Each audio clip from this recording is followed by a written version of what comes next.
Mithali inasema aonavyo mtu nafsini mwake ndivyo alivyo. Lakini pia Yeremia inasema hivi, Yeremia ile sura ya kwanza, kwamba Yeremia anaulizwa waona nini? Waona nini? Na Mithali inavyosema kwamba aonavyo mtu nafsini mwake, kwa sababu ndivyo alivyo. Kwa nini? Kwa sababu kwenye maisha unachokiona ndicho ambacho kitakutengenezea aina ya maisha.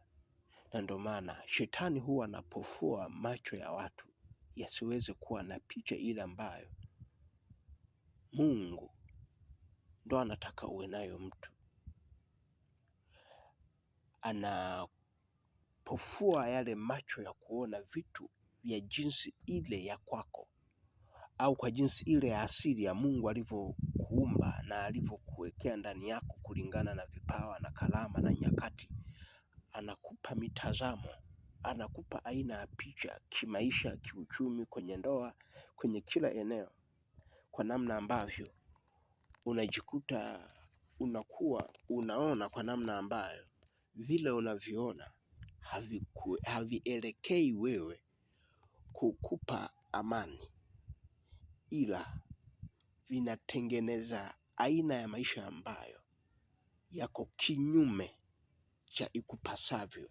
Ndo maana kama kuna kitu cha kupigana nacho na kupambana nacho, tengeneza macho, muombe Mungu macho yako ya moyo yatiwe nuru ili uweze kuona, kwa sababu pasipo kuona hauwezi kuwa na aina ya mawazo mapya yatakayo kufanikisha kiwakati. Utajikuta unakuwa duni, haujui cha kufanya. Kila mara utajikuta haujui cha kufanya.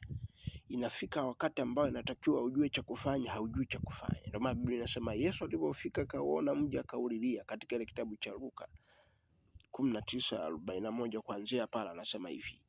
Alivyoona mji akaulilia akasema, laiti ungejua hata wewe mambo ya kupasayo amani, lakini yamefichwa machoni pako. Unaweza ukaelewa ukubwa wa jambo hili. Shetani, ndio maana ukisoma habari za Yesu, habari za wale viongozi wa kidini wa kipindi kile cha Yesu, walikuwa hawana ile picha ya kumuona Yesu kwa jinsi ile ilivyoandika Biblia kuhusu yeye atakavyokuja. Macho yao yalipofuka, hawakuwa wanamuona kwa jinsi ile, ila walimuona kama ni mtu ambaye anakuja kuchukua nafasi zao, anakuwa maarufu kuliko wao, wakawa wanapingana naye. Kumbe hawakujua kwamba wanapingana na maandiko ambayo wanasoma kila siku. Kwa nini? Ile kwamba unasoma Biblia haina maana unaipata picha ambayo iko kwenye maandiko. Shetani anaweza kapofusha macho na usione unachokisoma mle ambacho unatakiwa ukione kitakacho kusaidia. Ndio maana Biblia inasema Mungu ulituma neno. Lile neno likiingia ndani yako linageuza fikra zako, uone, utazame, uamue kwa jinsi ile apendavyo Mungu, si kwa jinsi ile upendavyo wewe au mazingira yanavyokutazamisha au unavyoona.